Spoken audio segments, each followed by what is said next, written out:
Olá pessoal, tudo bem? Professor Leonardo. Hoje iremos avaliar um pouquinho energia livre de Gibbs, tá? E como que ela funciona, analisando as outras leis da termodinâmica. Então a gente vai começar falando um pouquinho para vocês sobre a entalpia. A entalpia pode aparecer em duas situações a vocês. A primeira delas é quando tem uma reação que necessita de calor para acontecer, formando os meus produtos.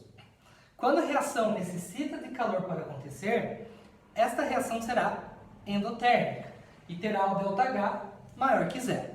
Tá? Agora, na segunda situação, tem uma reação em que você forma os seus produtos e essa reação produzirá calor. Quando a minha reação produz calor, significa que o seu ΔH é negativo e essa reação ela é exotérmica. Então, endotérmica ou exotérmica. Então, nessas duas situações, a gente tem que perceber o seguinte, que uma reação será mais espontânea, não analisando só a entalpia dela, a sua espontaneidade estará relacionada diretamente com reações que liberam calor, que não necessitam de calor para acontecer. Então, no primeiro caso da entalpia, a espontaneidade será nas reações exotérmicas, belezinha? No segundo caso, temos a entropia. De acordo com a segunda lei da termodinâmica, todo sistema tende a que sua entropia aumente. Então, a entropia do sistema sempre irá aumentar. Como nesse caso, para aumentar a entropia, você vai ter um ΔS de valor positivo, pelo fato que a entropia dos meus produtos serão maiores que a entalpia dos meus reagentes. Então, fazendo a continha do ΔS, a gente conclui que o ΔS deverá ser positivo. Como isso aplica-se na energia livre de Gibbs? Através da sua fórmula, analisando apenas os fatores de entalpia e entropia, percebemos que a entalpia será negativa, a entropia positiva. Então, se eu tenho uma entalpia negativa, significa que esse valor será negativo. Se eu tenho uma entropia positiva, significa que esse valor, por causa do sinalzinho de menos aqui, também será negativo. Lembrando que a minha temperatura é em Kelvin e a temperatura não pode ser negativa. Então, negativo e negativo, para uma reação espontânea, o seu ΔG deverá ser negativo também. Então, negativo da entalpia, positivo da entropia, que por causa do sinal gerará um fator negativo, significa que o meu ΔG, neste caso, será negativo, o que caracteriza uma reação espontânea. Então, a espontaneidade da reação você deverá associar sempre com a energia livre de Gibbs, tá? Juntando os fatores de entalpia e entropia. Negativo, espontâneo. Quando o ΔG for igual a zero, está em equilíbrio. E quando o ΔG for maior que zero, minha reação é não espontânea. Belezinha?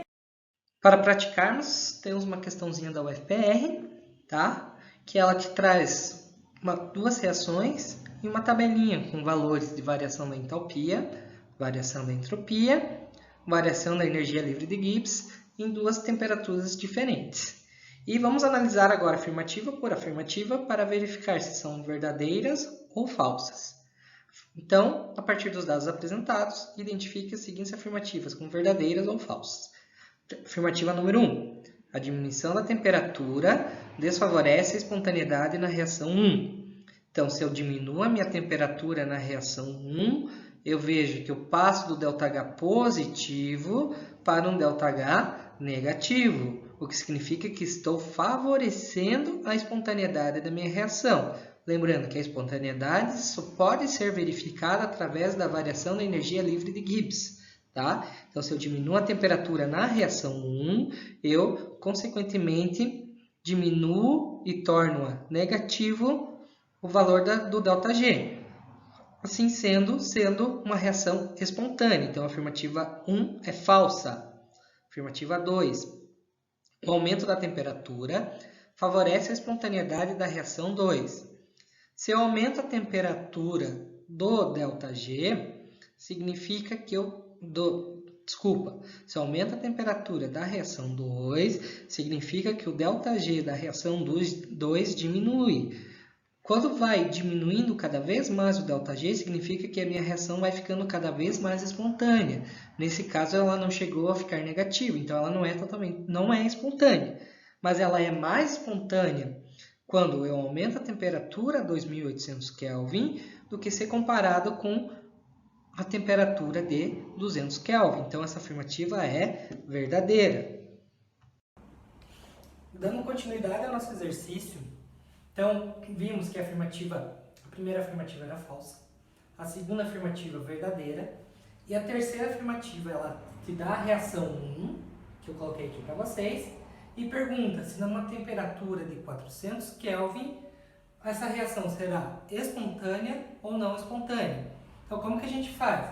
Na tabela, você já tem os dados de ΔH, já tem os dados de ΔS, e só falta calcular o ΔG. Então, essa metodologia é bem simples. Você tem que se atentar nesse tipo de exercício a essa situação. Observe que na tabela, a unidade que ele utiliza de entalpia é o kJ por mol. Observe também que na tabela, aqui no cantinho, a unidade utilizada para a entropia foi o joule por mol. Tá? Então, o primeiro passo, iguale as unidades. Eu decidi que é melhor eu igualar a entalpia jogando tudo para joule por mol, beleza? Então, analisando-se os dois fatores, é importante que você perceba o seguinte: a entalpia, neste caso aqui, é negativa. Significa que é uma reação isotérmica que tende a ser mais espontânea. Só que a entropia também é negativa. Observe que a entropia negativa significa que a minha reação tende a não ser tão espontânea, beleza? Então, se tem um fator que faz ela ser espontânea e outro fator que faz ela não ser espontânea. Será que ela é espontânea? Será que ela não é espontânea? Por isso que a gente trabalha com a energia livre de Gibbs, tá? Só ela consegue associar os dois fatores para você verificar se uma reação é espontânea ou não é espontânea. Então, apliquei a minha fórmula jogando 400 da temperatura, valores de ΔH e ΔS, e cheguei a um valor igual a menos 10.000. Então, significa que essa minha reação é espontânea. Então, essa afirmativa verdadeira. Por fim, vamos resolver a afirmativa 4, em que ele te dá a segunda reação que você tem lá, e ele fala que em 400 Kelvin, novamente, pergunta se a reação é espontânea ou não espontânea.